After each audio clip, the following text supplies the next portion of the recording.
Happy Labour Day. How are you, folks? Welcome into Football Crazy. Kevin Egan alongside Des Norris. Two deadly dubs here with you this afternoon, this evening. It doesn't matter when you're listening. Delighted you've joined us. No K Murray today, Des. No K Murray, yeah. It seems that we're the only two people honouring Labour Day. It's about working, isn't it? That's what I thought, yeah. Yeah, that's the name suggests. Kay's off, enjoying a few well-deserved days off, so wish you well, Kay. Stuck with the two of us today. We have loads to get to, though, and Des, we will start with the FIFA's best list announced today for lots of different categories, but the one everyone's focusing on is the Men's Footballer of the Year for FIFA. The nominees are Cristiano Ronaldo, Mo Salah, Luka Modric. No Lionel Messi. I noticed that, yeah. Quite an admission. How do you feel about it? Yeah, it's puzzling. Like these individual awards are a bit toxic as it is, but it seems like it's based on purely who made the Champions League final. It's Champions League based, isn't it? It seems to be that way. But who should drop then? And also no French players as well. Who should be dropped? Well, I suppose having surveyed Twitter this morning, I suppose Mo Salah is the one who comes under most scrutiny, seeing as he won 0 titles last season. Yeah. It's an individual award, so is it based on the titles you accumulate with your club, with your country? It's so opaque. There's no metric, or there's no standard definition or explanation. It's voted by coaches, by players, by journalists, by managers. So you can't really argue with the list in many ways if all those personalities are voting on these players. But who, by a process of elimination, should be the first person on that list? So who's the favourite to win it for you? I'd say Luka Modric. Yeah, I would agree with that. Yeah. I would agree with that. World Cup final, an absolute talisman for Real Madrid. After that, would it be Ronaldo then? It's such a boring and stale answer, but sure, yeah, Ronaldo. I mean, I'm not really that excited about this. The best thing about this award is fighting over who didn't make it into the shortlist. But it's never been this controversial before, because we've never had a fella like Leo Messi, 5-time Ballon d'Or winner, miss out. Messi scores more goals than all three of those players. We're kind of excluding Modric from that. Salah, Ronaldo 44, Messi 45. Messi had more assists than any of those players. Messi had more chances created. Messi had a Copa del Rey and a La Liga title to his name. For me, if you're going to break it down and you forget about the romance of Liverpool last season making a Champions League final, Messi makes it ahead of Mo Salah.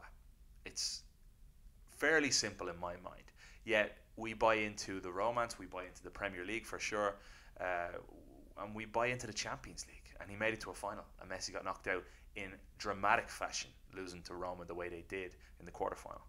No, it's very true. I suppose it's based over the performances from July 2017 to July 2018. Yeah. So when you look at it like that, you're following the narrative, and I suppose Messi's narrative kind of petered out towards the end, whereas everyone else has kind of picked up. Yeah, you know? And I suppose with Salah as well, there's the the sympathy card with the whole shoulder injury, and then the Egyptian FA trying to besmirch the man. So yeah, we'll see who comes out trumps. I guess this is an indication as to who will go on to win the Ballon d'Or, or maybe I'm just reading the tea leaves a bit too closely. What are your thoughts on that? Do you think this is an indicator? I cannot see a situation where Leo Messi's not on the podium in a Ballon d'Or. Just can't see it. Also, will Ronaldo go to the ceremony? Because he's such a git, isn't he? He's just one of those ones where you're like, come on, Ronaldo, show up. You're not going to go to this thing just because you know you're not going to win it. That was the case for the UEFA award. For the FIFA award, September 24th, we'll see if he shows up. Luka Modric, though, you would think are his favourite. I would tend to agree with that. Leo Messi not making it, I think it's a little bit of a mistake. It's a little bit of a slight on La Liga in many ways. I think given that people look at the result against, say, Huesca over the weekend, and Messi scores 2 and they beat a side scoring 8 goals. And Ronaldo hasn't scored in 3 Serie A games, and people say, well, Serie A is a much tougher league. We're jumping to conclusions. I think Messi should be there. Absolutely. And also announced was the FIFA Goalkeeper of the Year award, which is also very puzzling. You've got Kasper Schmeichel, Hugo Lloris, and Thibaut Courtois. What? That, my friends. Where is Jan Oblak? That, my friends, is startling. Come here. Speaking of Atletico Madrid, so how are they doing this? Because I said they were going to win the league. So, yeah. Remember those heady days 3 weeks ago.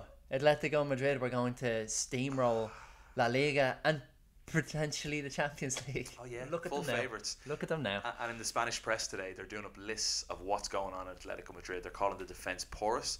Atletico Madrid lose to Celta Vigo over the weekend by 2-0. 2-0. Could have been 4 or 5. Yeah, exactly. Godin slipping, Maxi Gomez, his fellow Uruguayan, his compatriot, capitalising on that. Iago Aspas, brilliant again. This is a side that has loads of attacking threats, but Atletico Madrid are usually so solid, and yet the newspapers over in Spain are pointing out the new signings as well, saying they're simply not mixing well. There seems to be no cohesiveness about the strike force of Costa, Griezmann and Toma Lamar. So what's going on for you? It's so strange. Like yourself, I was tipping them to pull up a few trees in La Liga this year, but it doesn't seem to be the case. It pains me to say, but maybe Cholo is becoming outdated, becoming obsolete. When they bought Lamar, when they kept Griezmann, the idea was to shift from the rigid 4-4-2 to a more expansive 4-3-3.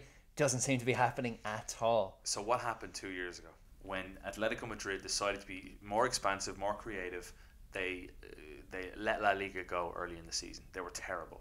Last season, they seemed to revert back to a much more nearly robust defence and pragmatic midfield and find goals through Costa when he was available and Griezmann. Now he's trying to go back to this more expansive. Maybe it just doesn't work under Cholo. Maybe he just, deep down inside, wants to roll out this defensive-minded side and grind out results.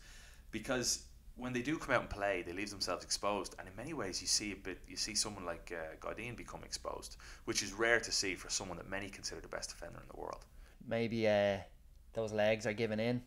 Hard to say. Very disappointing start. In fact, the worst start for Atleti under Cholo. What? Yeah, worst start. One draw. 4 points from from 9.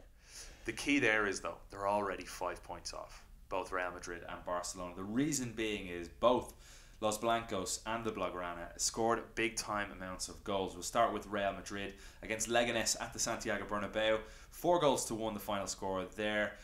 Karim Benzema has been sensational. Scores a brace. Gareth Bale on target as well. Sergio Ramos from the spot. But the big talking point before the game was Thibaut Courtois in at number 1. I guess Lopetegui finally showing or Did he give a reason, showcasing one of the big purchases over the summer. Well, he was there was. Well, if there was a reason forthcoming, it skipped past my radar. I suppose it's just to share out the love. Kaylor was on the pitch before the game, showing off his UEFA Goalkeeper of the Year award. So just keep everyone happy. UEFA Goalkeeper of the Year, on you go. Sit down there on the bench. Or Champions League Goalkeeper. Yeah, isn't that the award? The other I got a bit confused with that so many awards. Yeah. The other one, Modric, back in the starting lineup. A lot of questions about him the first few games of the season. And what did you see from Real Madrid? Because in many ways, I didn't see a whole lot different from last season. The one thing that I think they love to do is keep the midfield really compact and then hit the fullbacks with a long diagonal. And you saw that for the first goal for Gareth Bale, the classic switch. I think it was Kroos all the way out to Dani Carvajal. Header back across goal for Gareth Bale. That's something Cristiano Ronaldo was on the end of last season, and Bale with a lovely strike. Yeah, exactly. He's occupying the space that once belonged to his predecessor. Yeah, I suppose the only difference from last season is they started out winning, big time, right, and scoring goals. Benzema and Bale, we said it last week, said it the week before. They look like they've been unshackled, particularly Benzema, who really looks like a number 9 again. We scored a goal every 2 shots this season. 2 goals again in this game. Meanwhile, Cristiano's had 23 shots for Juve, yet to score. Bale and Benzema are having fun. They look like they're enjoying themselves. You get much more defensive work out of someone like Marco Asensio. Isco played in this game as well. So there's a bit more of a license to roam up front for those two, for Benzema and Bale. When Isco's tracking back and helping out, and you've got those 3 in midfield. Yeah, and you pointed to Asensio, who I suppose he's a perfect foil. Yeah. He just allows them to do their thing, and then is also a great player in his own right. So they win the game 4-1. Real Madrid rolling very much in the direction that Julian Lopetegui would have liked to see them But go. anything Real Madrid can do, Yeah. Barca can do double. 12 goals in 3 games for Barcelona, thanks in large part to 8 goals scored against Huesca. 8, is that harsh on Huesca? Like, as in, like, if you're Ernesto Valverde, you're telling them, look, relax, don't be going after them like that. 8 goals. Huesca's, I have the utmost respect and love for Huesca. Up until this point, they were the only team in La Liga history never to lose a game. That was a fact. But their midfield and defence was shambolic. They really invited a drubbing. So I was away. There's one thing to lose at the Camp Nou, which is, you know, you can hold your head up. But yeah, they allowed Barca to run riot. So I just caught the highlights of this game. I didn't see the full match, and I couldn't believe how open the game was for Barcelona's goals. Like, Huesca were clearly attacking up one end, and Barcelona scoring counter-attack goals at the Camp Nou. That second Messi goal, it's Lionel Messi, guys. Yeah. Yeah, it's ridiculous. You might want to straight down the middle. Messi's first goal, he broke a few ankles on the way through. Brilliant. Suarez scored a brace. I think the one thing that stood out to me throughout all this, though, Des, was Messi doing everything in his power to get Luis Suarez off the mark and making sure that he starts the season well, because we talked about it before the season. If Suarez doesn't perform, they really don't have a like-for-like replacement for him. Yet at the end of the game, Messi has a chance to score a hat-trick from the spot and hands it to his buddy Suarez. It's true. Yeah, Suarez has definitely not got off to a blistering start. And again, he didn't look like he was a world beater by any means in this game, despite his 2 goals. But 2 goals are 2 goals. And an 8-2 win is an emphatic one.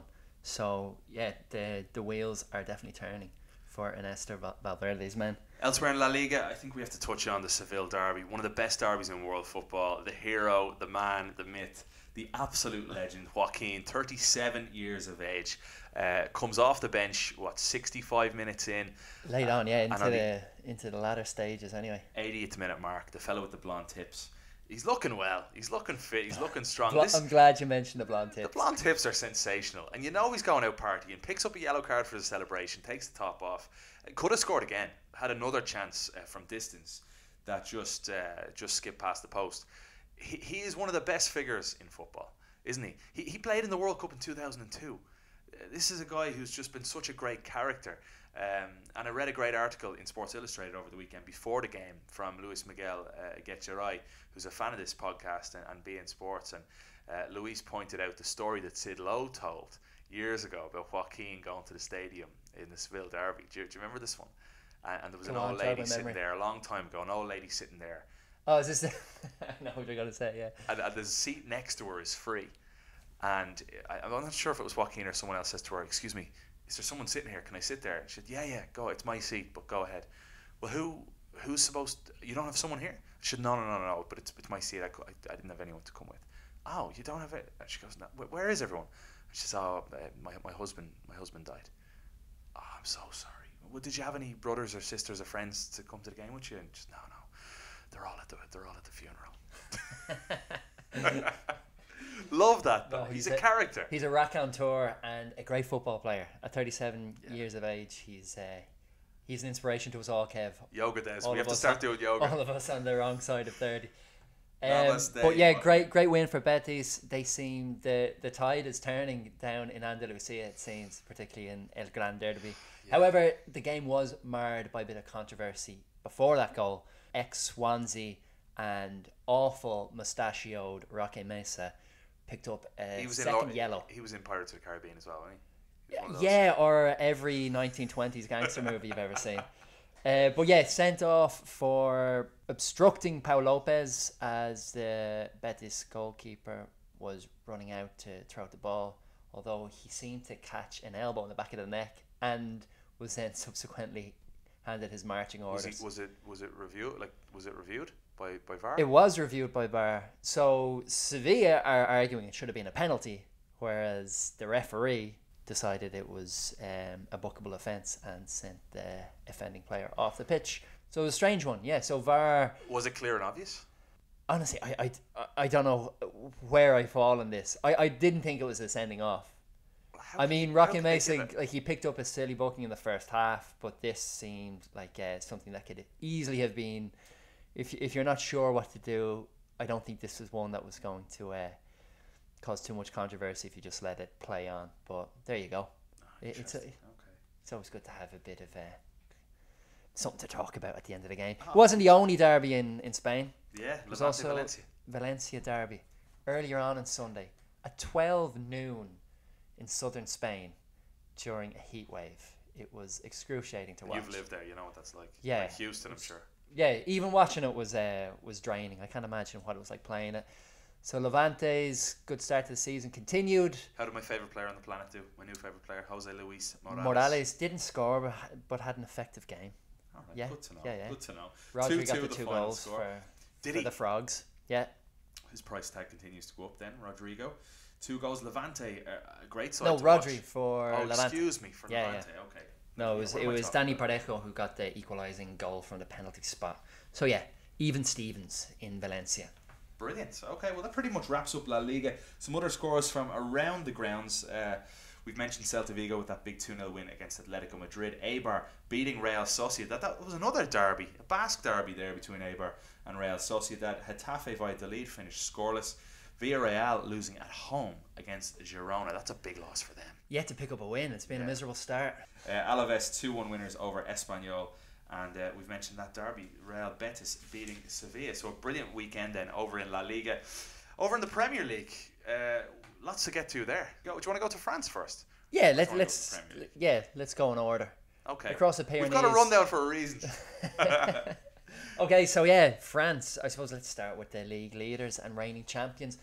Paris Saint-Germain, 4-2 victors over newly promoted Nîmes. This was a belter of a game. Entertaining. Yeah. Like on and off the pitch in a lot of ways. Yeah, lots of storylines. Where do you want to even start with this? Do you want to go to the first, lots of goals. Nîmes have started the season really well. The Crocodiles, as they're known. Kylian Mbappe, golazo. Angel Di Maria, golazo. Neymar bringing the tears, both on the pitch and off it again, because there's a banner at the stadium about Neymar and being a little baby and crying. So when he scores, he goes up and celebrates in front of the Nîmes fans, in front of the banner, and imitates him being a young boy crying. And then after the game, the young boy crying runs onto the pitch, hugging Neymar, crying in front of Neymar, and Neymar gives him his jersey. So the big winner from this game was absolutely Neymar. Yeah, and I suppose the villain is Kylian Mbappe. So strange how quickly the tides turn. Well, explain that. Why is he the villain? He scores the golazo, and then what happens later? Well, yeah, to skip ahead to the last few seconds of the game. So Kylian Mbappe, after pulling PSG back ahead, after Nîmes brought it back from 2 goals down to 2-2, scoring a wonder goal. Yeah, great. Not the best goal of the weekend. We'll get to that a bit later. Maybe not even the best goal of the game. Maybe not. Yeah, Di Maria. I forgot about that. But yeah, a late challenge on the young World Cup winner was met with a volatile reaction. He's got that in him though, doesn't he? Yeah, he does. Yeah. Which I like. Which earned him a straight red, and he'll miss the next few games as a result. Didn't affect this game, and I suppose it won't affect the next games going forward. A bit of a rest for the well-travelled 19-year-old. So yeah, he came out. He apologized after. Thomas Tuchel said, like any good parent, said, "I'm not mad, just disappointed." There's nothing worse. Yeah. My mum, when I was a kid, she used to get freaked at me, right? And instead of yelling at me or anything, she'll go, and now bear in mind I'm like 3 or 4 years of age here. She'll be like, "Where's the Kevin I used to know? Where's the Kevin I used to know?" That's psychology 101, isn't it? It's me, ma. It is me.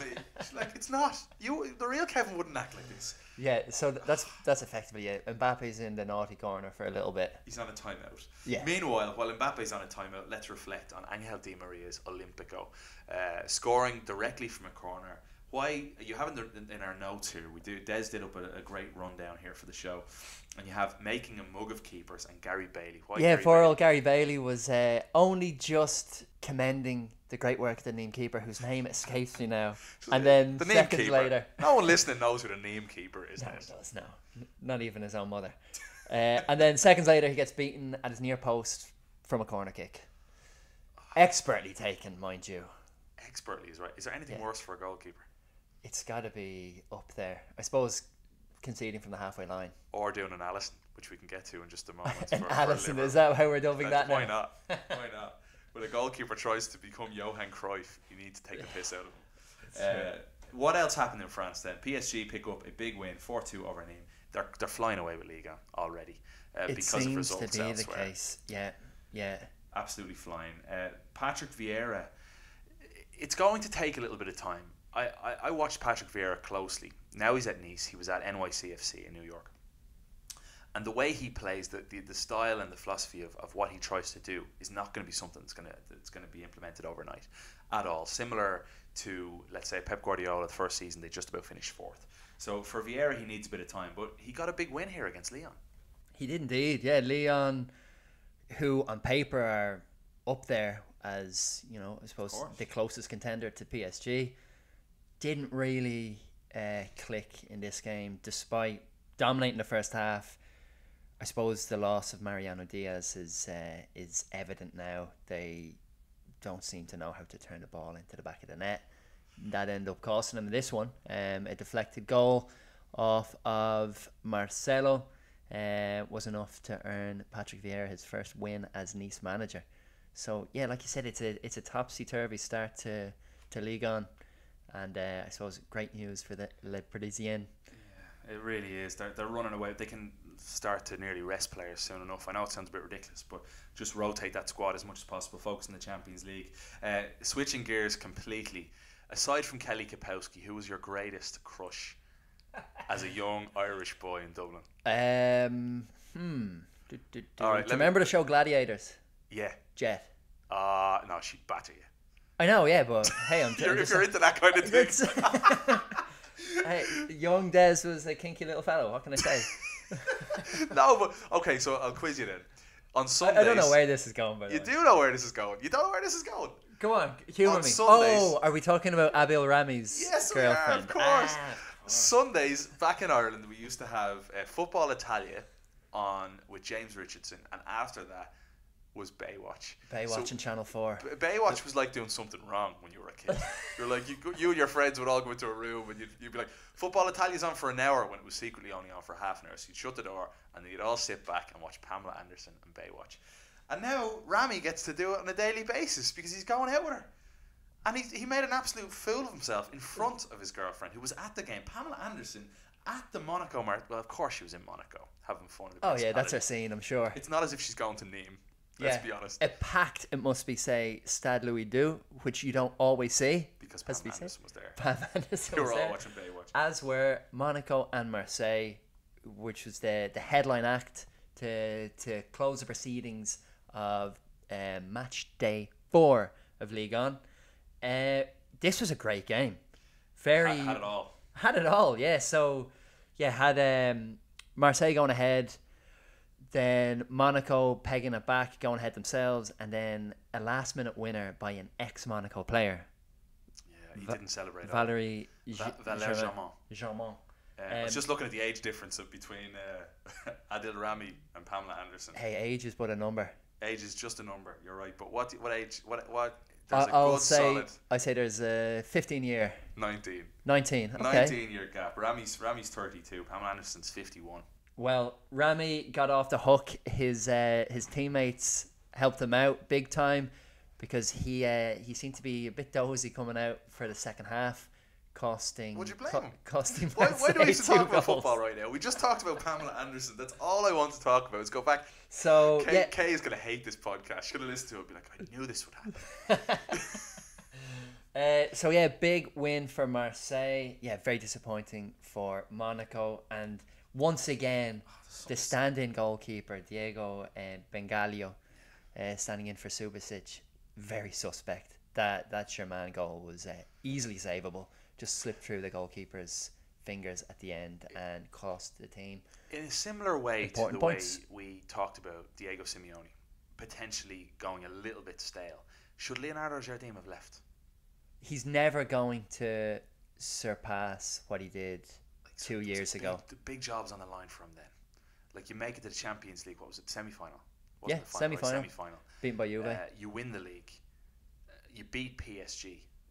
it's just one of those seasons where it's like he probably needed to capitalise on everything he had gone for him right then and there as a manager and take a big job. He's still relatively young in managerial terms. You know, he's probably sitting back. The balding doesn't help. You think he's older. Yeah, I guess it doesn't. But I think he lives a pretty privileged life down in the Principality. He's one of the highest earning. I think he is the highest earning manager in Ligue 1, more than Thomas Tuchel, more than Unai Emery before him. Oh, wow. I mean, the results speak for themselves. Monaco is a club that turns a profit, and much of that goes down to the great coaching work by the Portuguese tactician. I'm sure. The fellow who I thought was French a couple of weeks ago on the show. Yeah, I'm sure we'll see him move on to bigger and, no offense, Monaco fans, better things in the future. So we've talked about the team in first place. We've talked about the team in fifth place. The team down in ninth place. Monaco are in 13th place. Yet we have not even touched the team in second. The team challenging Paris Saint-Germain for the title this year. The mighty Dijon. Yeah, well, they didn't cut the mustard this weekend. No. There, I got my joke in. So do you losing to Caen. Do you think that they can catch up on PSG? Time will tell, but I'm relishing the next few matches. I knew you'd go there. Love it. Just very quickly to wrap up League on Ben Arfa. He's back in the big league. Remember him with who? Wrong. With Ron. Yeah. Wow. Yeah, on a 1 year rolling deal. So look forward to seeing the mercurial midfielder back in action when on he's fit beIN and fighting, Sports. he is a top class player. He is indeed. So yeah, let's hop across the channel to England. Just a quick jump across to England from France. And we'll start Down the road from Manchester, it's only, a 20-minute drive or less to Turfmoor, to Burnley, where Jose Mourinho... Oh, but why drive when you can fly? Exactly. Yeah, and I loved your tweet about adults actually put this sign together. Yeah. Like it said, what, Ed Woodward, specialist it said in failure. Edward, specialist in failure. Yeah, a riff on Jose Mourinho's famous line, or one of Jose Mourinho's famous lines about Arsene Wenger. I forgot that. That's right. So yeah, a group dubbed Voice of the Terrace pulled their money together and decided that this was a good thing to do with their disposable income. I'd rather go for a few pints, to be honest. And so that was circling around Turfmoor before United went on to roundly beat Burnley 2-0. Yeah, and afterwards it was Lukaku with the brace. Mourinho, of course, in classic Mourinho fashion, came out and said afterwards, he should have scored a hat-trick. And he could have, but Pogba took the penalty. The state of Pogba's penalty. The state of that run-up. I mean, it's getting slower every time he takes a penalty. It got to the point where he gave the home fans enough time to start booing him before he even took the penalty because of the amount of time he was taking. Have you not noticed, though, he's alternating? Because his first two penalties this season, the first one was like painfully slow, the run-up. And then the second one, he sped it up. So now he's gone back to this. So I think Mourinho had a word with him after the first one, and now he's going to have a word with him again. So he misses every second penalty. No, Mourinho did have a word after the game with regard to Pogba missing a penalty, and he said, I have no problem with players missing penalties. It's more the players who don't step up to take them he'd have the issue with. Okay. So there you go. But United are the big winners from the weekend, aren't they? They need it. Like Mourinho's the big winner. You've got to live up to everything you've been doing off the pitch, and they outplayed Burnley completely. You know, to have someone like Matic back fit is huge for them. Valencia back fit at right back as well. But the press conferences, I thought, were absolute box office again. And in many ways, it brought us back to the old Mourinho for a second. I hated the first one. The first one being where he put up the on three Monday. fingers. Yeah, the 3 fingers saying, I've won 3 titles. But this latest one, I actually kind of I found myself siding with Mourinho a little bit. I felt the same way. Did you? And it killed me. It killed me a bit. It's like, oh no, he's making good points here. He made some good points. It doesn't forgive his behaviour in the last 2 weeks. The crazy thing for me, though, was in everything that Mourinho said in the latest box office press conference, which was the fact that he's won 8 titles in Italy, Spain and England, which is huge. And he pointed out that no one else has done that. He's one of the greatest managers of all time. He pointed that out too, which we would all agree with, I think. Absolutely. But he said that one of his best achievements in football was finishing second with Manchester United last 19 season. points behind the winners. They're noisy neighbours. How can you say that and keep a straight face? Losing to Sevilla in the Champions League round of 16. How? Like, how is that? No, I get it. Like, he's saying that they finished second in an incredibly competitive league. Yet, Arsenal were a mess. He won the Champions League with Porto. Exactly. Spurs didn't spend any money. You go through the different teams that were challenging, and you say, no, it's a good achievement that you finished second. It's a decent achievement, but you're Manchester United. Seriously, Sir Alex Ferguson. I saw a photo that Rio Ferdinand put up the other day on social media, and it was an image of Ronaldo, all Rooney, in the black jerseys. Yeah, Roy Keane, Scholes, Giggs, Ferdinand. I just thought, what a team! Like, that is an unbelievable. This team is just a shadow of what it used to be.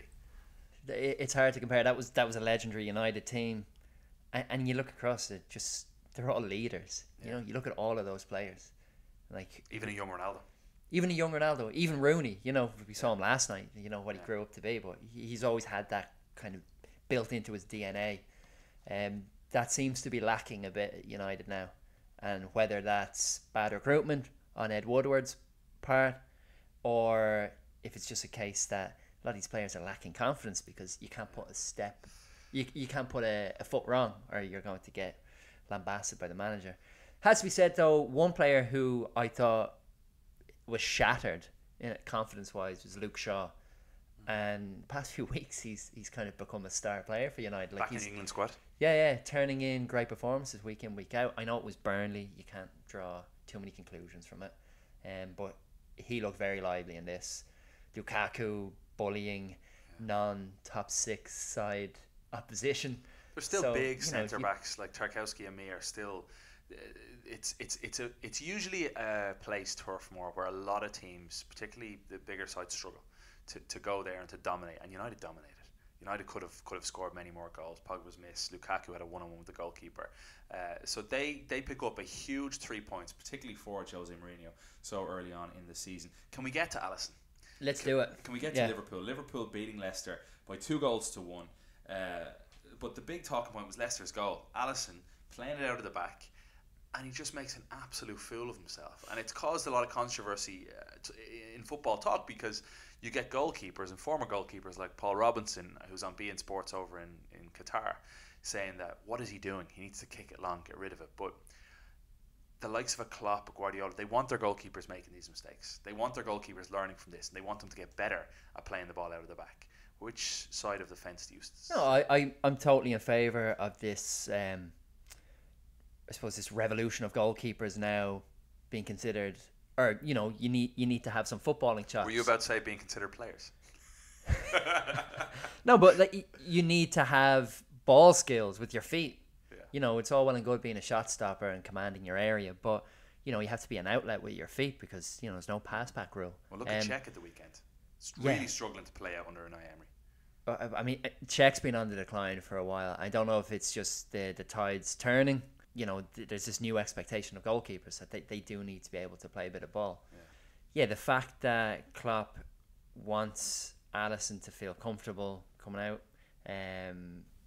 with his feet, I'm not going to question Jurgen Klopp. The man knows his way about a football pitch, knows his way about tactics.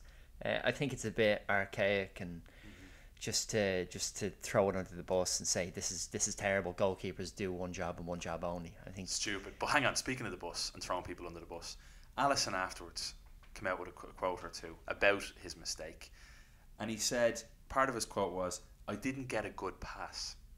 So he's throwing Virgil van Dijk under the bus when it's clearly not Van Dijk's problem. Come on, Alisson. Yeah. It seems that the club motto hasn't been explained to him yet. No, not at all. But anyway, Liverpool scraped through 2-1, maintain their perfect start. So it's not all bad for the Reds. Quick, Chelsea with a 2-0 win over Bournemouth. We discussed earlier in the season who might be the side to challenge Man City this year. I said Chelsea because I just feel that they've got the perfect players to play Sarri's system, and now he has Jorginho. The production he's gotten out of someone like Pedro so far this season has been outrageous. They're dominating every side that comes near them in terms of possession and chances. Sometimes it takes them a while to break sides down, like it did in this one, like it did last week. I'd make the argument that Arsenal dominated in terms of chances created when they faced each other. That's a good point. I think that's probably the outlier. I watched Chelsea in full last week, and I thought last week wasn't the Arsenal game, right? No, it was a few weeks ago. That was 2 weeks ago. I watched them in full last week, and I watched them. I watched a little bit of them this week, and they dominate teams. They absolutely dominate, and the players have come out and said, Eden Hazard pretty critical of the style of play under Mourinho and under Conte, essentially praising Sarri as well, saying players love playing in this system. Defenders might not like it because it leaves them a little bit exposed, but players further forward, like Willian, who's back smiling again, like Pedro, who people forget may have been the best player in the world that wasn't considered a starter at one point, and this is side Morata as well. Yeah, like he's not banging them in, but he looks far more at ease. Still taken off this weekend. As soon as he's taken off, Giroud provides one of the assists for the first goal. It's true, and Giroud's great at that though. I think Giroud works best when he's got a bit of a chip on his shoulder and something to prove. So yeah, he comes off the bench. He's not the prettiest player in the world in terms of playing style. I mean, the man's gorgeous. Yeah, beautiful, isn't he? Nice beard like yourself. Thank you very much. For the listeners at home, I do have a beard. Des has a beard. But yeah, Giroud's very effective. But like you say, Sarri ball seems to be taking hold at Chelsea. Not easy making the transition from Serie A to Premier League, and 4 wins out of 4 is remarkable. How about the players? Think about this from a player standpoint. Going from Conte's system to Sarri's system in one off season is incredibly difficult. So 4 wins from 4 I think is remarkable.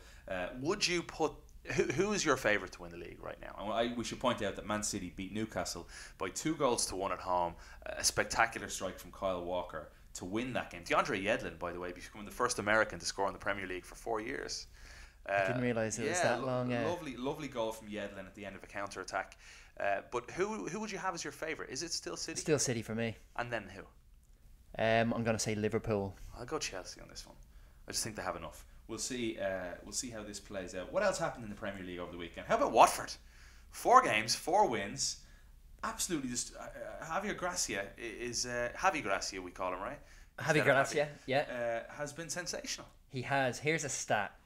Opta So this is literally Opta, not Des. I'm lifting this word for word. Since Javi Gracia took over as Watford manager in January, no side has won more Premier League games than the Hornets. So 7, level with Arsenal, Liverpool, Man City, Man United and Spurs.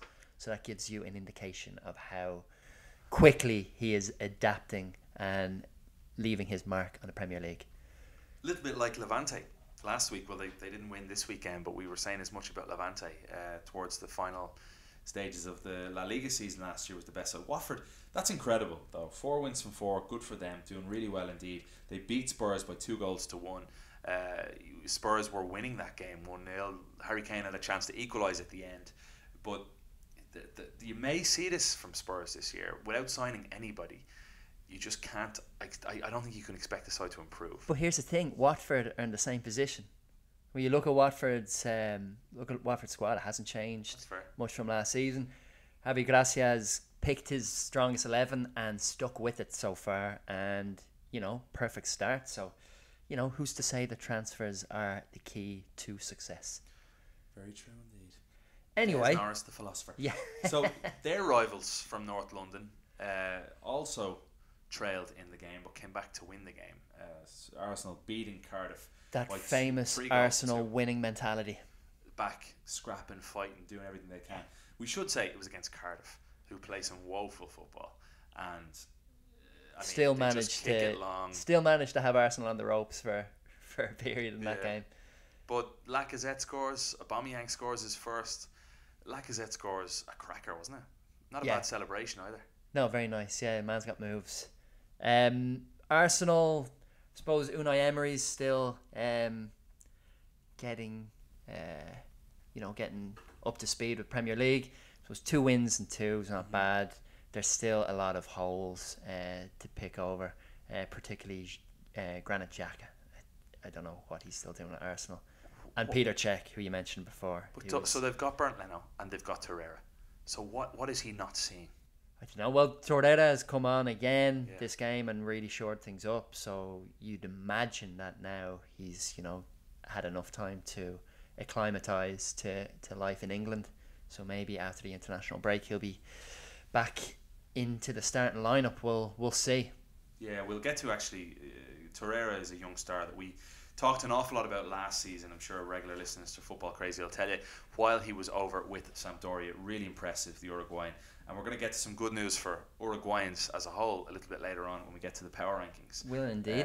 But for now, we should mention big games coming up in the Champions League, Des. Yeah, so obviously there was the draw last Thursday. So yeah, it pulled up some very interesting fixtures and groups of death. Group of hipster's the first one, right? Group With A. Monaco, Atleti, Monaco, Borussia Dortmund. It's like the classic hipster pick. Yeah, Bruges as well, right? Bruges as well, yeah. Yeah. We all love Bruges. For all you artisan beer lovers. Oh, and you have to watch In Bruges. One of the best Oh, films man. you'll ever see with Colin Farrell. Top class. But then I just look at the other groups. Group B and Group C are incredible. Like incredible. Like Liverpool PSG is a great game. September 18th already. Inter against Spurs is a good one too. Then on the 19th, Valencia Juve, Man City Leon, Real Madrid Roma. Champions League better than ever this year. Yeah, and young boys. Young boys, as Kay Murray tweeted, taking on the old lady. Yeah. The what she called it again? The Mrs. Robinson Derby. The Mrs. Robinson Derby. Good one, Kay. Good one. You're on fire there. Oh, I should mention before we leave the Premier League, who was the one fan cheering like a lunatic at the Watford game when they won it late? Elton John. Elton John, yeah, former Love it. chairman. Love it. Yeah. Yeah, he's there. Rocket Man. The famous singers and actors and stuff following clubs is good if you keep an eye on it. I know I'm a Villa fan. Tom Hanks, massive Villa Tom fan. Hanks and Prince William. Prince William's a big Villa fan too. There you go. Yeah, and former British Prime Minister David Cameron, who claimed to be an Aston Villa supporter and then during a press conference confused them with West Ham, who wear the same colours. Don't mix politics and sports. You claret and blue. Here, I'll give you my Mourinho impression, right? Give me the smirk. I. Smirk. I. Me. All right, so part 3, Kev, we're wrapping up European leagues in rapid succession. Let's take a trip over to Turkey. I'm relying on you here, but I haven't got a Scooby-Doo what went on this weekend. We'll zip through this. So yeah, Turkey has been a lot of upheaval there. And again, I'm not mixing politics and sports. I'm focusing solely on football. Fenerbahce, Galatasaray both lost, and the Besiktas drew. And here's a painful one for you. Loris Karius Oh no, what happened? What happened? didn't shower himself in glory Stop. for the goal he conceded in Besiktas' 1-1 draw away to Bursaspor. I have to look that up. Head Yeah. to beinsports.com and see it. Not as bad as the Champions League final, but still, eesh. It was nearly that bad. No, not as bad. Like was it like No, an it's just Alisson mistake? he was in two minds, didn't quite come out, didn't quite stay in his line. Then it was very easy for. Hang on. At least he was dominated this weekend by a goalkeeping mistake from Liverpool. That's true. Yeah. Like if ever Alisson was going to mess up and help out Karius, it was this weekend. There you go. Yeah. So good stuff. So good stuff, Alisson. There you go. So you never walk alone. It's That's true. It is true. What happened, Galatasaray? 4-0 losers to Trabzonspor. Yeah, they got pummeled. They went down 1-0 first half and had a man sent off, and after that it was one-way traffic. But yeah, great win for. Great win for the league title race. Yeah, definitely. So yeah, Turkey is one definitely to keep your eye on. If Kay Murray was here now, she'd be listing off how you say all these names. Well, Başakşehir won by 1-0 away against Büyükşehir Belediye Ezur. Excellent, Kev. Thanks very Excellent. much, Des. Now spell it without looking at the rundown. I can't. All right, that's enough phonetic gymnastics for one day. Let's go over to familiar ground, Serie A. Here's what you need to know from Serie A over the weekend. Ronaldo didn't score, first and foremost. That's the headline, right? Cristiano Ronaldo, 23 shots, 0 goals. But Ronaldo and Juventus stay perfect, top of the league. Yeah. Gervinho scored. Trevino, yeah. So, yeah, Parma. Or Parma. Yeah, Parma. Yeah. It was a ham-fisted Juve performance. See what I did there against Parma? Very good. Uh-huh. Very good. So yeah, it was Mandzukic and Matuidi who got the old lady out of jail, so to speak. 2-1 win. Like you said, Gervinho, former Arsenal and Roma. Gervinho, excuse me. So yeah, old lady still perfect and top of the league. Not the case for Napoli anymore. The comeback kings no longer. But they were walloped by Sampdoria, and they were walloped by some cracking goals. The first one spectacular. The third one though, Quagliarella. That's an early contender for the Puskas Award. My goodness, yeah. If you haven't seen it, search it out. It is spectacular. Back heel volley, into the side netting, gorgeous. And again, Fabio Quagliarella, ex Napoli, very interesting story. I forgot about that. Yeah, ex Napoli, and he had a very. We've touched on his story before. The whole stalking nightmare he had to endure for over a decade. If you are curious to read about that, it's a Bleacher Report article. Definitely worth a read if you have an hour or two to spare. But yeah, Napoli 3-0 defeat. Carlo Ancelotti not happy whatsoever with the mentality of his players. Yeah, and rightly so. It's a tough place to go though. Yes, Sampdoria have a very good record at home. Over in Genoa, there was kind of a tribute to those that passed with the bridge collapse as well before the game. Definitely, which was quite nice. Inter Milan got a win, but Milan's win over Roma, AC Milan's win, spectacular stuff. Cotrone, 95th minute, a 2-1 He's a bit of a specialist at that, isn't he? Last minute winners. But how good was that pass from Higuain? The final moments of the game, to have that composure, perfect weight on the ball. Cotrone just toes the line perfectly. And I'd say new signing Steven Nzonzi will be kicking himself because he kicks the ball away and AC Milan capitalised brilliantly. So that was a massive win for Gattuso. Definitely. But yeah, dark times indeed for Di Francesco. There is talk in Italy that he could be the first to face the chopping block in Serie A. Eusebio Jeremy St. Louis Di Francesco. That's that guy. Yeah, Looks to use his Christian name. So yeah, there's I suppose some speculation floating around as to who will step into the breach. Antonio Conte, remember him? That's one of the names being touted. So interesting times at Roma. Keep an eye on what happens there. Like you said, Inter got their first win of the season. 3-0, looked very good. Nangolan scoring the third. I suppose it was about time the Nerazzurri got their act together after a very sluggish start. Absolutely. Sassuolo, second in the league, Des. 2 Yeah. points off Juve, one ahead of Fiorentina. Fiorentina, though, kept their 100%. They've got 2 wins from 2 to start the season as well. Brilliant start for them. And Simeone's son is still there, isn't he? He scored recently. Yes, he is. Yeah, Simeone was there only last week. Oh, was he really? Watching his son involved in a 6-1 goal fest. So, yeah, things are looking up at Fiorentina. But you just look at Fiorentina. Obviously, you look at Sassuolo. The 4th place team right now is Spal. And I hate to say it, but you look at the league title race already going, I don't know if we're going to see a title race. Similar in France, I don't know if we're going to see a title race. Bayern Munich, off to a great start over in Germany. I just hope we don't see status quo, because if anything, it just edges completely closer to a European Super League of some kind, and gone away from leagues, which I just didn't like the way last season played out.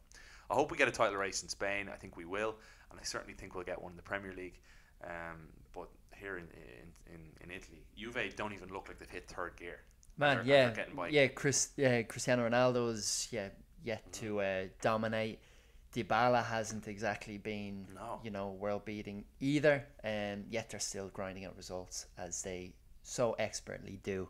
So yeah, it doesn't bode well for any title contenders over in Italy. What's the latest with Dybala? Because he's not. He's just someone he's not starting the games. It was Ronaldo, Mandzukic, and Bernardeschi again. Matuidi, Pjanic, and Khedira in behind. He's someone who was their most marketable player and the league's most marketable player, and right now he doesn't seem to be.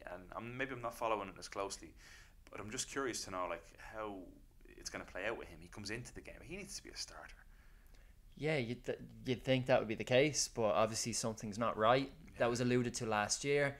Allegri dropping him, and I suppose that hasn't been resolved. It's curious considering everything that's going on with him at an international level as well. He obviously doesn't get a look in at Argentina. That's kind of understanding given who's ahead of him in the number 10 position. But like you say, he was kind of billed as the, the golden boy, or the player they were going to build their team around. And but especially all the social media fun when Ronaldo joined. They look like new best friends that they've been setting each other up in training. Things are looking good. So we'll see how that one plays out. We take a skip across from Italy all the way to the US. All right, yeah. A little bit of MLS updates. We saw some records over the weekend. Real Salt Lake became the first team in MLS history to score 6 goals in back-to-back games. And this time, the kids in Utah, and it's such a young team. And under Mike Pecky, they're so enjoyable to watch. They routed Zlatan and the Galaxy. I mean, the Galaxy were bringing players like Alessandrini and Gio Dos Santos off the bench to come into the game. And they couldn't keep up with players that Real Salt Lake have, like Brooks Lennon, who was just tremendous. Albert Rusnak scored a cracker of a goal from distance, then a second half volley as well. Krylak, scored a hat-trick. They're a great team to watch, so huge credit to Real Salt Lake and everything Mike Pecky's doing. Elsewhere in the league, Wayne Rooney and DC United had a statement win yesterday. Rooney scored from the spot and Luciano Costa scored a brace against Atlanta United, who many see as the top team in Major League Soccer. So those are the big headlines. LAFC went to Toronto. What does that say, Des? The Bradley Derby. Michael Bradley, captain of Toronto, against Bob Bradley, his dad, the manager of LAFC. And LAFC go there and score 4. They win 4-2. They were 3-0 up. They were routing Toronto. And Altidore scored a brace, got them back into it. But it's a weird time of the year looking at Toronto. Jovinko, Bradley, Altidore. Yet they look like a side not going to make the playoffs this year. I mean, they started so poorly. But you have to make the top 6 out of 11 teams. How do you not make the top 6 if you're Toronto? It's just inexcusable in my mind to fall off that much following a championship success, following the best season in MLS history last year. To win the Supporters' Shield, MLS Cup, and the way they did it, scoring the goals that they did, it's remarkable to think they're going to fall off by this much. So elsewhere in MLS, NYCFC fell again under Pep's old assistant Dominic Torron. They lost 2-1 to Columbus Crew. The Red Bulls also at the top of the Supporters' top Shield. 3 teams all losing over the weekend. Exactly, they lost and got hammered in Montreal. And all this, rhetoric and narrative about young players and bring through the kids from the academies and bring through young stars from South America. Montreal were 2 goals up at halftime thanks to 36-year-old Rod Fanny and 35-year-old Bakary Sagna. Yeah, there you go. And just further illustrating the point proven by Joaquin. Gold is old. Gold is old. Or old is gold. We'll keep bringing them in. Keep bringing in the old stars. And the last point I'll make about MLS history: Seattle Sounders, 8 wins on the trot, a record, phenomenal win, 3-1. They beat Sporting Kansas City, the side that used to have that record. So they're churning out results on the at the week right time. that Clint Dempsey hung up his boots. Yeah, exactly. So yeah, exactly. That was a fitting tribute to the great Texan. Deuces to Clint. There we go. Wonderful career. Would you side Would you side towards Clint Dempsey or Landon Donovan as the greatest of all time for the US? Speaking personally, I'd go with Clint. Just, I suppose, my formative footballing education was watching Premier League, so he really made an impact at Fulham. He wasn't just he wasn't great at Spurs. It wasn't his greatest season. Not terrible. It wasn't a Roberto Soldado by any means, but at Fulham in particular, that was a very exciting and likable side, and yeah, that's true. He was instrumental to that team. A lot of Americans in that team. Carlos Bocanegra at the back. You had Brian Casey McBride Keller at one stage. Casey Keller too. Yeah. No, very true. I think I'd probably lean towards Clint as well, just a little bit. And it's maybe because Landon's so outspoken and out there in the public eye in the media and loves to get his word across. Dempsey just is the most unassuming guy that wants to fly under the radar, and that we can always jump towards the guy that's third most. And I find that Clint Dempsey has he scored as many goals as Landon. He didn't even stick around to try and break the record. Like, he could have done that. He could have even held. Yeah, even the manner in which he retired was so humble. If he loved the glory, he would have just said, right, US Soccer, give me one more game and I'm out, and I'll score the record-winning goal. And left. He's missing the opportunity to play Brazil and Mexico. He's like, you know what, I'm done. Let the kids have it. Yeah. Should So, we get yeah. the power rankings? Let's do it. Let's jump right in. All right, this week's power rankings, Des, we'll start with number 10. Cristiano Ronaldo's not exactly scoring goals at Juve, but his son is. What's this? 4 goals for Juventino. Young Cristiano Jr. Yeah, 2 goals either side of the half. Dribbling past multiple players. Yeah, I think the kid's going places. Love it. Sign him up. Yeah. Absolutely brilliant. Number 9, at 37 years young, Joaquin comes off the bench, laid into the Gran Derbi to settle the game, scoring the only goal of the game from a corner kick with his frosted tip blonde hair. And 1-0 Betis. What a legend. Joaquin, we salute you. Uruguayan strikers in at number 8, all scoring Cavani, Stuani, Maxi Gomez. Diego Rossi was absolutely superb in that game for LAFC against Toronto. Luis Suarez bagged himself a brace. I tell you what, they are stacked. Now they just need a few creative midfielders. If they can turn a few of those strikers into creative midfielders, I'm delighted to see Diego Rossi in great company alongside these strikers. Number 7, a tip of the hat to the Hornets. Watford with a perfect start to the Premier League season. 12 points from 12. Also honourable mentions for 100% starts go to Fiorentina, Barcelona, Real Madrid, Juventus, PSG, Chelsea and Liverpool. Love it. In at number 6, golazo, for Quagliarella. Tremendous goal against Napoli. Wraps up the 3-0 win for them. Had an assist as well, I believe, in that game, and he was just remarkable all round. So Quagliarella in at number 6. Number 5, I don't know if you saw the Celta Atleti game, but it was hilarious just looking at the 3 Argentinians on the sidelines. Turco, Mohamed, Mono Burgos and Cholo Simeone. They look like characters out of an Argentinian adaptation of a Guy Ritchie movie. Brilliant. In at number 4, the Champions League draw. Some groups of death, group of life, young boy puns, lots of young boy puns against the old lady. And we just can't wait for this tournament to get back underway. Some brilliant games in store. Number 3, penalty party poopers. So we had Pogba and Ramos denying their teammates hat-tricks by taking spot kicks. In the case of Ramos, it was poor old Benzema who was left with a brace. And then poor old Romelu Lukaku had to settle for 2 goals against Burnley. Look at Leo Messi then, giving the ball and then away. Leo Messi, yeah. Giving the ball away to Luis Suarez on a hat-trick as well. In at number 2... But he's got loads of them. Yeah, true.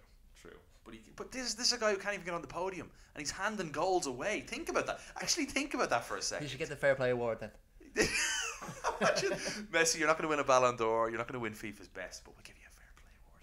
In at number 2, what is this, Des? The great phenomenon, Ronaldo, is back in La Liga. He has 51% stake in Valladolid. Correct, yeah. We didn't mention it at the top of the show. This is went through today. So El Fenomeno is back in La Liga. What can we say? Following in the footsteps of Florentino Perez. So yeah, exciting times at Valladolid. Okay. Number one. Luki, what was I saying? Luki. Let's go with Luki Modric. Okay. Luki Modric, UEFA Player of the Year. Cristiano Ronaldo, Jorge Mendes, they didn't really like that. But we agree with the decision. Luka Modric, Champions League winner, World Cup finalist. Tremendous year. So congratulations to Lucky Luka. Yeah, well done, Luka Modric. And thank you everyone for listening in. Kay will be back.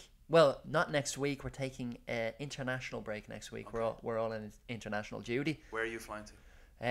Hasn't been decided yet. Okay. Nowhere. I think I'm off to Atlanta. We'll see. Right. But yeah, great to have you with us as always. Des, where can people find our podcast? I know you're listening to it now, but for others, if you're listening to it now, for others, if you're on the road and you want to pick it up, so we got SoundCloud, Acast, Spotify, iTunes, and iHeartRadio. Beautiful. So yeah, we appreciate your lovely comments. Keep downloading, keep listening, and that was heartwarming actually seeing the comments from everybody. Seriously, I checked out the comments recently, as did Kay and Des, and to get some wonderful comments from all you loyal listeners has meant the world to us. So yeah, keep it up. Let us know your thoughts. You can find us on social media. Des is at Partido Pooper.